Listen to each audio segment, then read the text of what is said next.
tenemos las noches contadas. Cultura y libros en YouTube.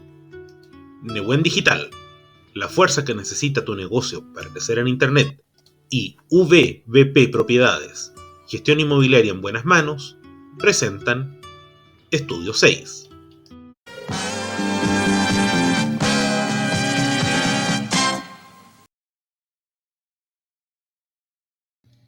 Hoy en Estudio 6, el último viaje del Dresden. Para 1914, Chile vivía los últimos años de su Belle Époque en medio de la presidencia de Barros Luco, y parecía estar muy lejano a los vaivenes del viejo mundo, y en especial a aquel disparo que acabó con la vida del archiduque Francisco Fernando y daba origen a la Primera Guerra Mundial. Nada hacía sospechar en nuestro país que nuestras costas serían, en dos momentos y en relativamente corto plazo, escenario, aunque lejano, de la Gran Guerra. Sin embargo, el protagonista de esta historia no es ni un chileno ni nadie de por aquí cerca, sino que un crucero alemán. Y esta es su historia. Botado a la mar en octubre de 1907, su vida fue relativamente accidentada, pero con nada de gravedad.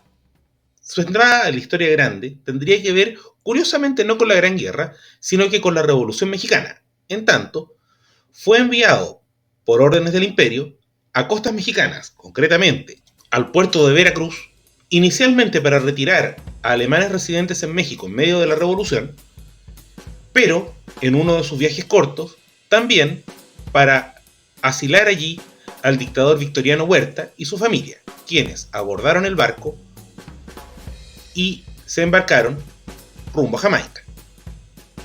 Una vez depositados allí los asilados, emprendía su viaje de vuelta a la patria cuando se le comunica que debían empezar la guerra en el mar.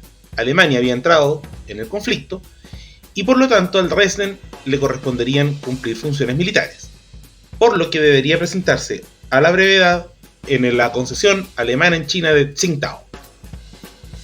Allí pasaba a quedar formando parte de la flota alemana del Asia Oriental bajo el mando del almirante Graf von Spee.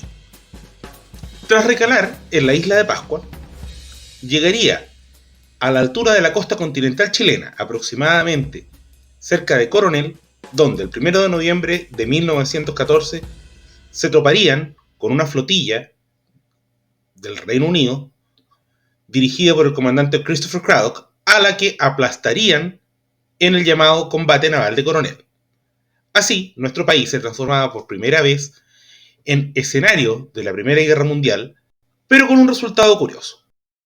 Tras la batalla, donde el Dresden tuvo una participación más bien secundaria y no recibió daños, esta flotilla alemana viajaría a Valparaíso para reabastecerse de suministros y luego retomar el viaje.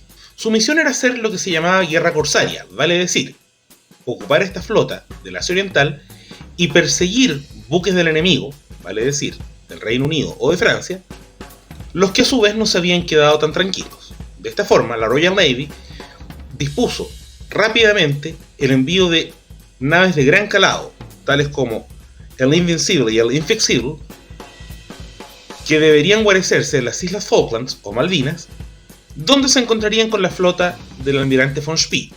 De esta forma se encontrarían con esta flota corsaria alemana, cuya misión en este momento era probablemente atacar o invadir Puerto Stanley, y le propinarían una derrota completa, que significaría el hundimiento casi total de los barcos alemanes y la muerte del almirante.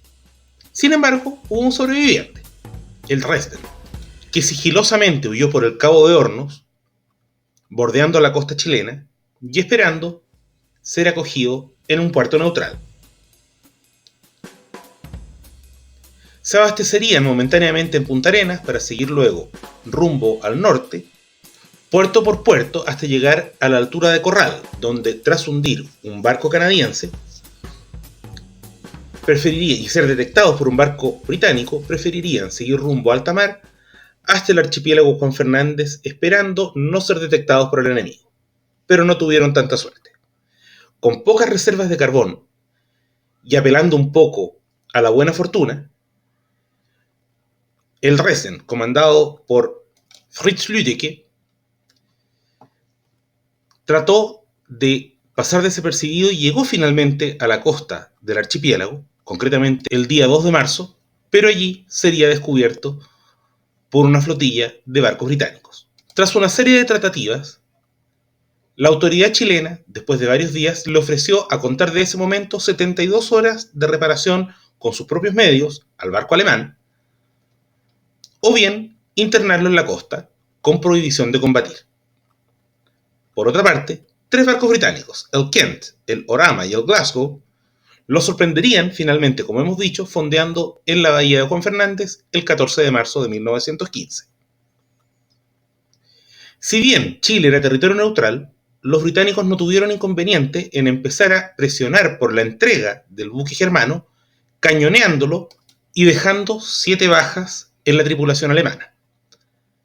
Algo trató de defenderse el Dresden, pero de allí en adelante empezarían una serie de tratativas, acompañadas de cañonazos británicos, buscando una rendición incondicional.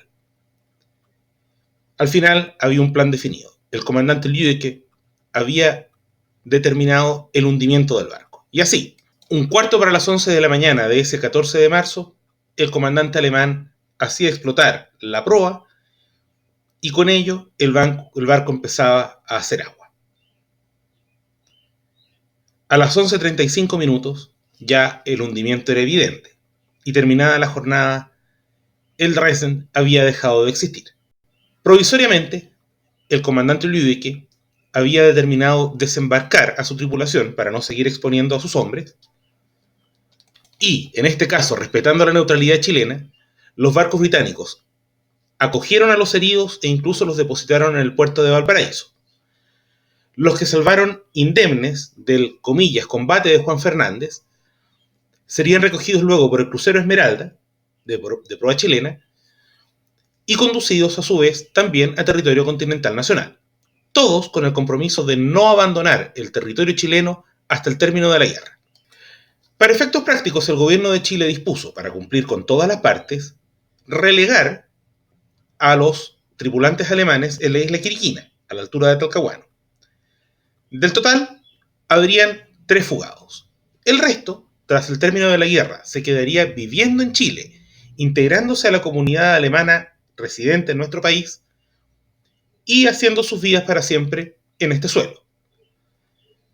Solo 3, como hemos dicho, emprenderían la fuga. Uno de ellos sería ni más ni menos que el entonces teniente Wilhelm Canaris.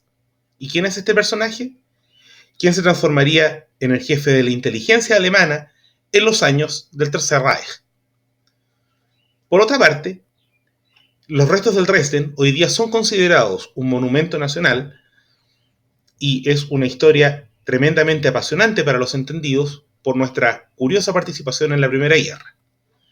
No sería la única vez en que nuestro país, sin tener arte ni parte, sería escena, primaria o secundaria, de algún conflicto bélico internacional, pero esas son otras historias.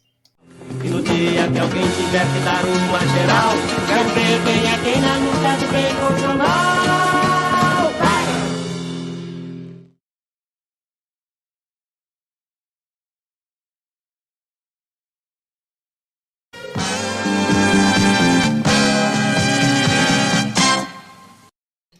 Newen Digital es una agencia que diseña y posiciona sitios web en Google y que es capaz de crear estrategias de marketing digital que funcionan. Contáctate con ellos en hola@newendigital.cl, en su sitio web newendigital.cl o en su Instagram @newendigital. Newen Digital, la fuerza para crecer con tu negocio.